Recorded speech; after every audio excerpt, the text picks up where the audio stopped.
What's up guys, and welcome to yet another video. As you guys can see, today we're doing a little bit of a sit down video about owning a super breed dog. As you guys know, we have a Boerboel. Yeah, she's 1 year 2 months, so we've had her for just over a year now. So I think we have enough information to kind of tell you guys our experience and, you know, just to advise if you guys were looking for a super breed as well, what things to look out for, good things, bad things. We'll be sharing everything. So this is our first dog that we grow up together. Yeah, Tayla, Boerboel, also known as a South African mastiff. She's almost fully grown. They grow to about like 60s to low 70 kilograms when they're fully grown. They are intelligent, obedient, loyal, and we've seen that in Tayla. So Tayla's just been a ball of fun and a huge learning experience, which we'll explain later in the video. So when we first got Tayla, Jared's mom actually got her for about 3,000 rand, surprisingly. You would think, you would think it would be more than that, but we got her for 3.5 at a breeder.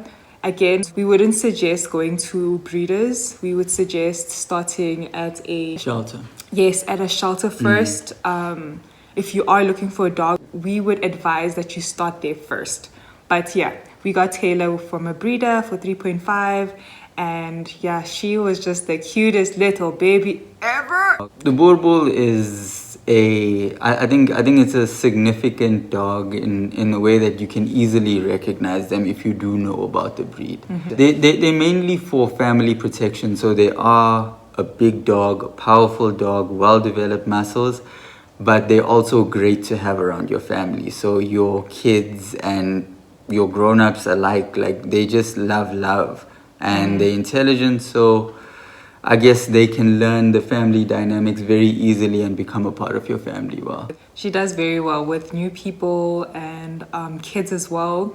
But I would suggest that if you are a first-time dog parent, a super breed wouldn't be my first choice because we're going to get into it, but it is a lot of work behind the scenes that need to happen, like training and stuff like that, especially when they're still young. So she does get used to, like, you know, children and other people and stuff like that. We did a lot of training for Tayla, and yeah, we had to socialize her very quickly with other dogs and people and kids. You guys know we have Yanga and Ariana, so they met her very quickly. So we know that, okay, she's good with dogs.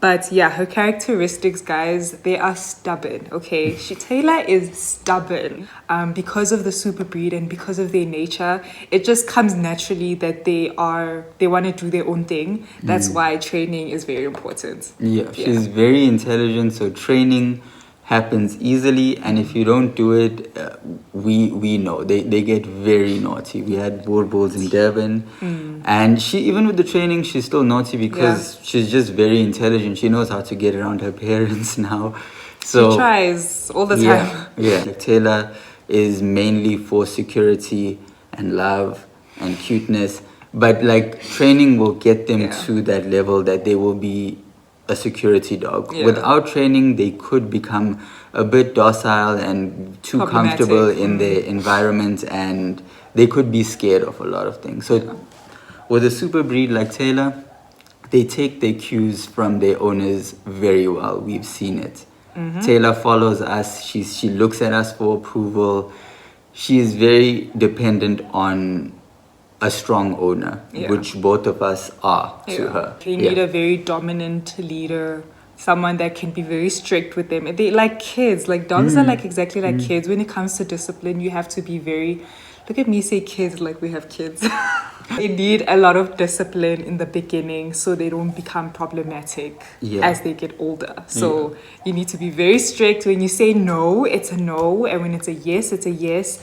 And remembering the words that you train them and using those very often. In the beginning, we had like sessions with her. We had like a 15-minute session in the morning and at night to, like, you know, train her, sit and do the commands with her. But we've realized that in a normal day-to-day like situation, like taking walks, going outside. Those are the perfect moments for training. Oh, How can I? yes. Yeah. So Yeah. like the everyday moments when you're going outside, just to make sure that they're listening to commands. So that's why I'm saying, guys, like training, it can get very tedious, but it helps the dog and the owner in the long run. With feeding, Taylor gets fed twice a day, but it also with them again with scheduling and routine, it's very important that you keep doing the same thing over and over again, Yeah. right? Yeah. So when you feed, we've learned that when feeding time, that's when she listens the most because she loves food. So when it's feeding time, we go through a drill of all of our training stuff that we have for her, and we know those are the moments where she listens, guys. When I say, if you guys know big dogs, they are motivated mostly with food. That's been a help, because before she eats, we go through a whole drill before she eats. So she knows for her to get her food, she needs to listen to mommy and daddy. And yeah. A routine is extremely important with Taylor's intelligence. She picks up on a routine like within a day. She picks up on training within a day. It takes like two sessions to teach her something. So routine is important. Yeah, that's why we say the beginning phases of having a mastiff is the most important part, because that's where you kind of build the foundation. Make sure that in the mornings, like Jared says, we open the door so she knows to go outside. Even when she was a puppy, we had to watch her like a hawk, you guys. Every time she looked like she was about to pee, we had to grab her quickly, run outside, so she knows that the grass is where you pee. And that worked perfectly fine, because she learns after some time that, okay, I have to wait for the door to be open. I pee on the grass, not on the tile. And she got treated every time she peed. Yeah. Words of affirmation. Taylor loves it. If you say good girl, Taylor's head turns. And she's like, oh, is there a biscuit coming? I did something right. Yes. So it's her intelligence is something else. Yeah. It goes both ways. Like any dog, I feel like cleaning and grooming is very important. I think with her, she is scared of water. She's snoring. We try to bath her as often as possible. I would say 2 times a month, because she's a big dog. Yeah. A lot of dog parents wouldn't suggest that, but because Tayla is a house dog and she lives on a farm, you guys, she gets dirty very often. So that's why we try to do that twice a month thing. But we moisturize them very well. I know they dry out, their skin dry out, their pores dry out very easily. So we do use coconut oil on her when we do give her a bath. And every now and again when we wipe her down, a coconut massage will follow, because like we said, she's in the farm, it's winter, their skin dry out. I think even with Maka, sometimes you can see the skin flaking.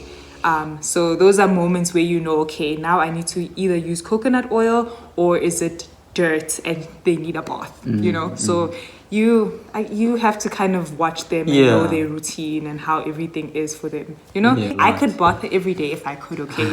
Because she gets dirty, especially now that it's winter.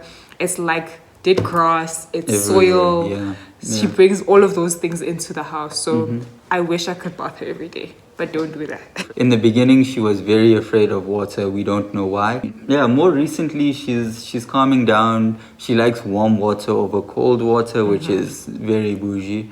But even every 2 weeks, a wipe down is good for them. We would always suggest that taking walks, long walks, necessary, because they have a lot of energy, especially the first year of having her. Guys, like, it's an everyday task to burn out. It's a burnout. Give them a good burnout. Yes, and that's what we call it when we want Taylor to sleep. We walk, run, all of those things. I think just exercise in a whole is important. It's important in the morning and at night, because when did we walk? We went on, you guys know, we went on a hike, and she was literally with us hiking for 2 hours. 2 hours straight. And when we came back, she slept for 2 hours and woke up like we didn't take that walk. So you guys can see, like, they have a lot of energy that needs to be, like, you know, pointed in the right direction. I know with Tayla, when it comes to energy, it's either the exercising or anything that has to do with them smelling, right? That's another good tip. Like smelling tires them out a lot. Smelling, I heard on TikTok that it's another form of exercise for them. So with Tayla, we can throw treats, throw her food onto the grass. We have this mat that we put her food in, so she has to kind of search and smell for the food. Move So the mat activities around, like that really help. We had a trainer in the beginning, so she also gave us a lot of tricks and tips to kind of keep her busy and kind of keep her entertained, because also with big breeds, you need to kind of entertain their minds. Yeah, because you got big brains. Yeah. Enrichment toys, enrichment activities are very good for big dogs as well. So if you guys don't know about enrichment, what is activities, definitely go on TikTok, go on YouTube. There's so many simple ones that There's aren't so many. even expensive. Yeah. Like you probably have the stuff at home already. Exactly. Yeah. Because guys, if you have puppies, if you guys know puppies, they have a lot of energy, and enrichment toys, enrichment activities, exercising can be very helpful. I know when we go to bed, we do like a whole like a running session around the farm, and she's knocked out for the night, okay? Yeah. You guys don't want a dog barking the whole night. You need to tie them out before they go to bed so they don't wake up. Well, wake up, but she's very good with hearing. So she will hear things, but not obviously stay up and now bark, because we have a lot of dogs in the area. The challenges that we have faced, this is the section now that we're going to be very honest with you guys. There are moments where it was a little bit difficult because she is a bigger breed and she is very stubborn. That's why we go back to training all the time. It's very important with these big breeds because they will take chances. With Tayla, our biggest problem, I think, for now would be when she's super excited, she will jump on people. And that for a big breed... She's 40 kilos, so imagine catching 40 kilos. Yeah.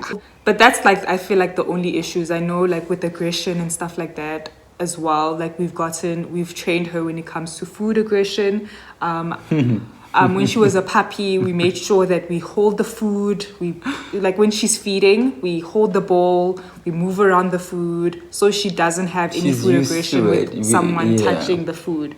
Because we've had dogs in the past where when they're eating, you cannot touch their bowl. And I was like, I don't want to have those issues with Tayla. With Maka, it was a little bit of we had like only one incident where she thought that Maka was trying to eat her food and she kind of went at Maka, but it wasn't anything hectic. I think with her it was just a matter of like, get away from our food. Warning him. There's a trick that I've learned. They said if you have a dog that has aggression with their food and you can't touch their food or anything, try putting in food, not taking out food or trying to get the bowl, because a lot of the time that's when dogs think, okay, you're trying to get this food away from me. And the first step to kind of get them used to you touching the bowl and being close to them while eating is adding more food inside the bowl, which I think was a game changer for me, because I was like, okay, I don't want her to think that I'm taking food away from her. But now she's gotten used to it because we've added food every time she eats, every time she's just concentrating on her food. That hand motion coming in like this, she's gotten used to it because of that trick. Potential health issues when it comes to big dogs, because there's lots of health issues. There's now mental health issues that we're more aware of, as well as physical health issues. And Tayla being a big dog, we explained the energetic part of her, and if she doesn't get that, there's a very good chance that depression may set in. Depression leads to a very short lifespan.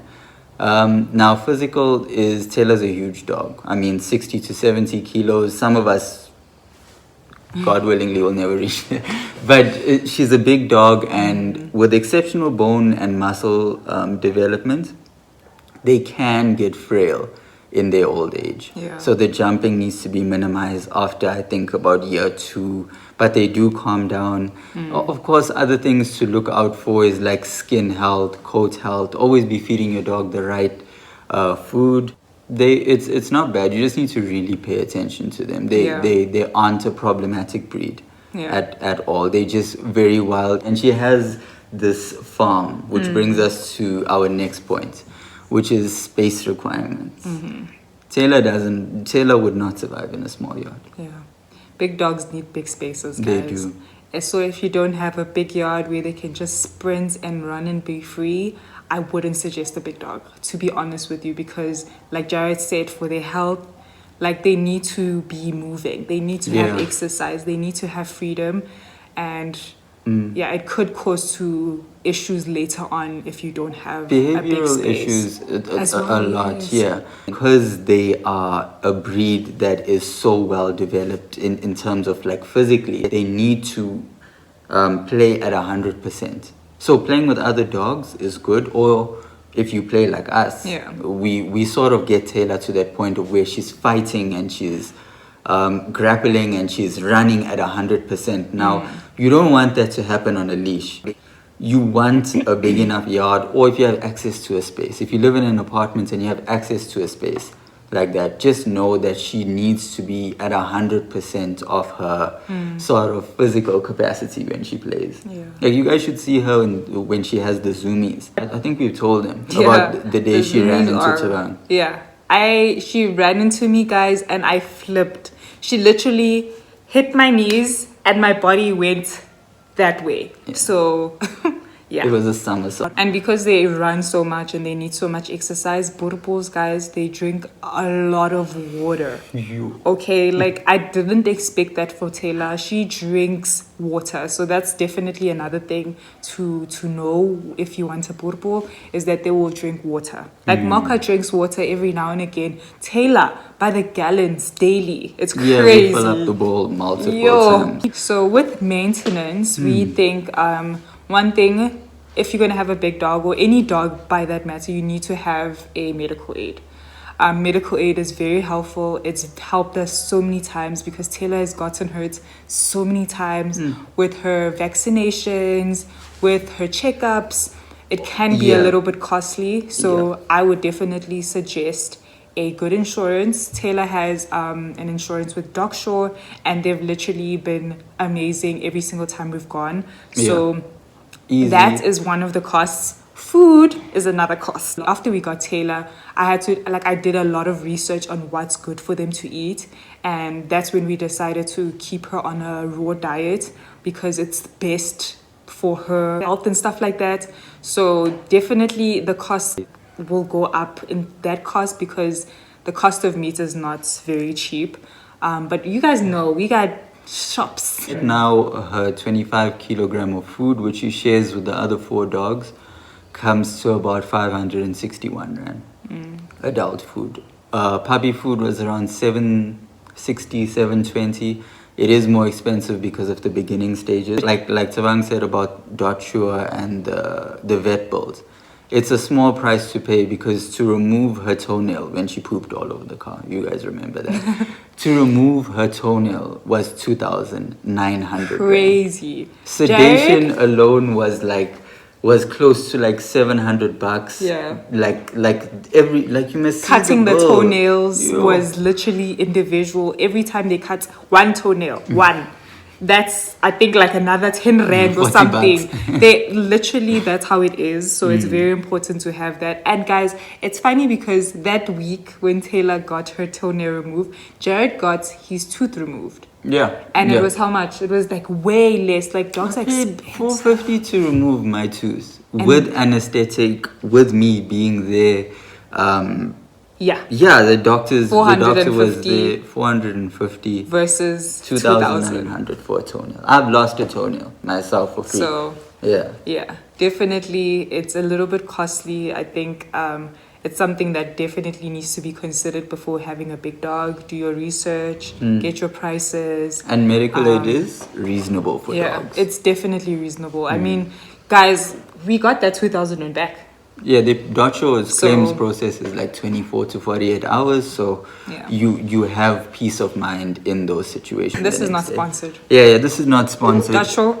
Sponsor- things. Her name is Tayla Harden. If you wanna Check that on discounts your on the system. premiums, we are extremely fortunate to be in the position that we are in, where we get to spend every waking moment around Tayla, as long as we're at home. So the time commitment is a big thing in the beginning.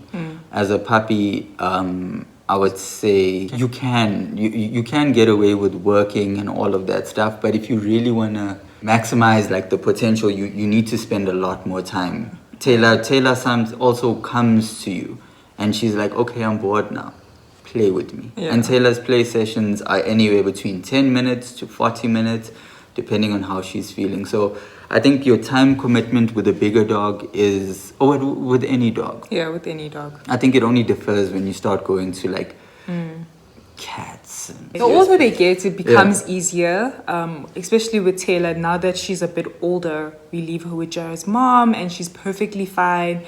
And we haven't tried leaving them alone because Taylor is a crier. So the last time we left her alone, she literally cried the whole time. But it's very important in the beginning to have enough time with them, make sure that they are being trained every single day, make sure that they're eating well every single day. So it's a lot of time being put in to make sure that in the long term, you don't got no issues, okay? You can leave the house for like 3-4 hours and they are fine. They're fine. You know what I'm saying? As long as they don't have a bad influence, like Mocha. Mocha's an escape artist, and Mocha can dig his way under a fence. But And she's seen that. yeah, she's seen him do that. Okay? Yeah. Challenges. I think that's about it. I mean, if you don't want a dog that's all up in your face and requires love and a lot of attention, then I don't know if a Boerboel is for you. But however, it's good to watch them. Her independence grows as long as you train her independence to grow. She's been a joy, guys. She makes us so happy. When we got a big dog, I was like, oh my gosh, finally I'm gonna get a big puppy to cuddle with. And she's not a cuddler, by the way. She's not a cuddler. She's just like, she's exactly like me in a way. Like sometimes you just don't want to be touched. Sometimes you don't want to be cuddled. She has her moments where she only likes to be cuddled and kissed in the morning or at night when she's sleepy.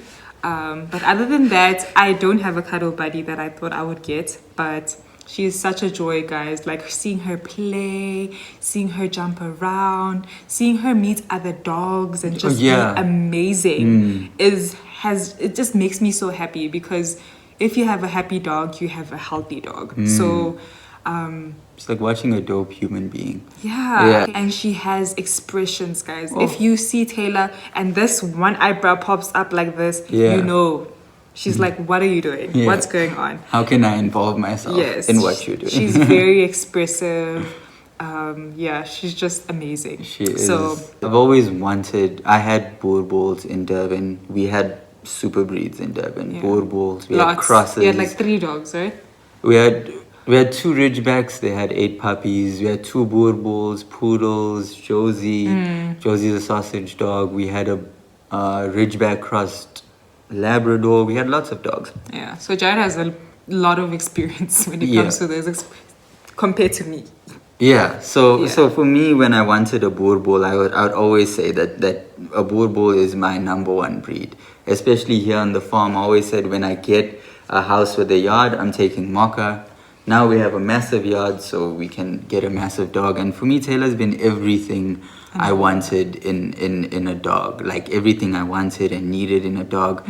I've always wanted to play rough with dogs. I've always wanted to run and be and have a dog that's naughty and serious at the same time, because I think Tayla is very playful in her nature, but when it's time to protect, it's you can see, like, you can tell. Yeah, Tayla, whenever she goes for something, we see her going for the hardy-does and stuff. She went for a deer. Yeah, she went for a deer in our front yard. Quiet. All you see is her running. Yeah. And I can be like of witness to you. I've ran at full tilt. I think 10 steps in, she's already with you. She was far and she caught up to me. So Tayla is everything is like I needed in a dog. Mocha is my personality in a dog. He's chilled, he sleeps all day, he's there for rubs and cuddles. They're both extremely cute, but Tayla is she's keeping us young. Basically. She's shaking up our lives, okay? Even when she was going for the cat. Silent. Silent. No bark, no hey.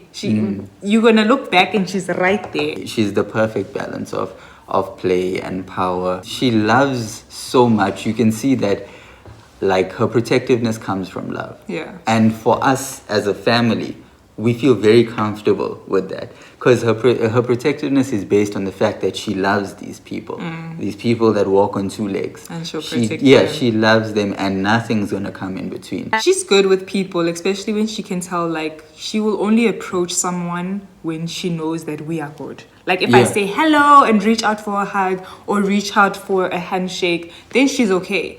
But other than that, like, we've seen her, like, be like, okay, who are you? What are you doing here? Yeah.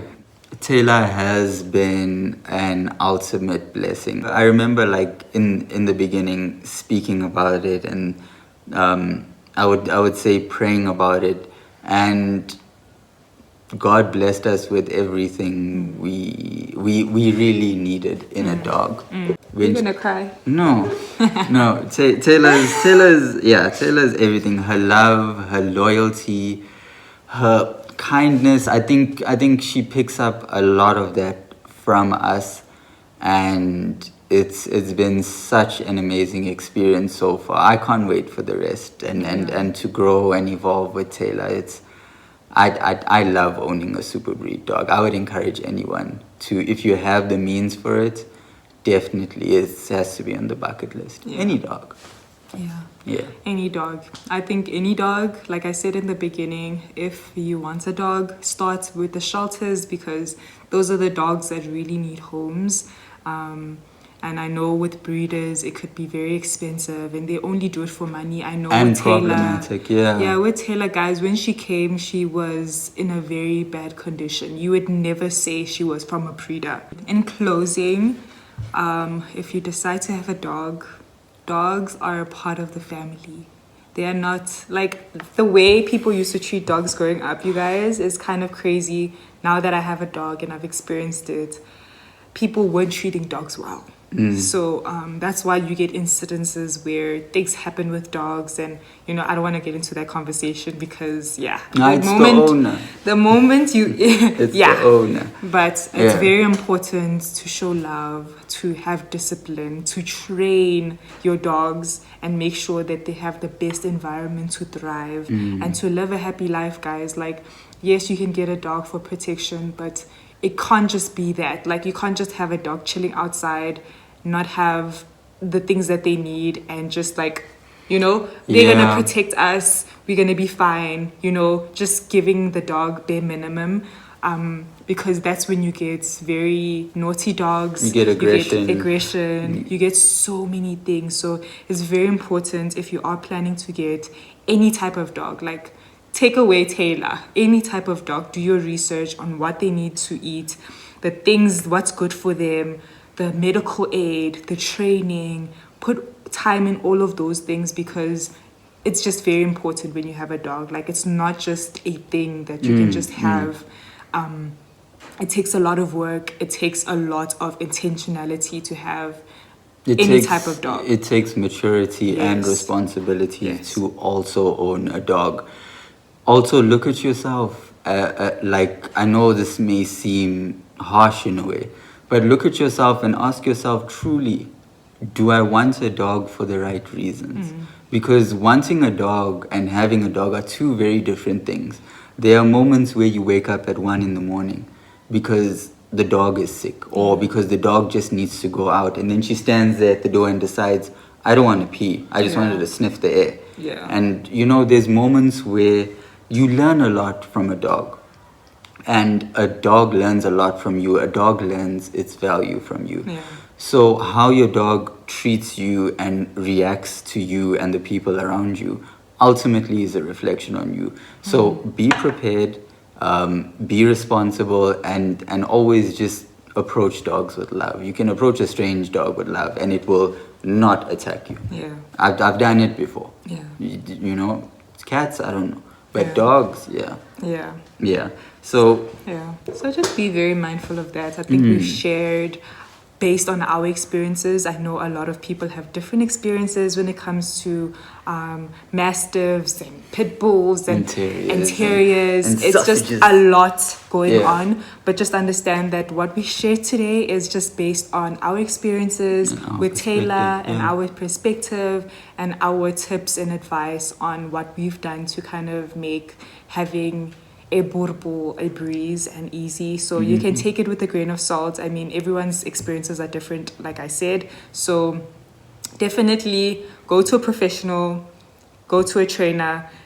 There's a lot. I know here in the area we have so many places that people can go to get help and to get advice and to get,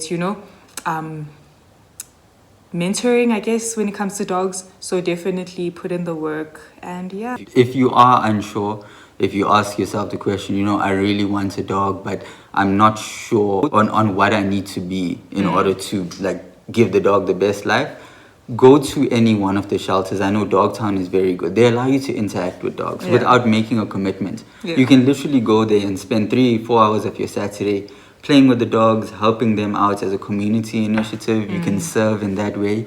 And then that will answer a lot of questions. You find yourself being like, wow, I didn't know I liked pit bulls, for example. Yeah.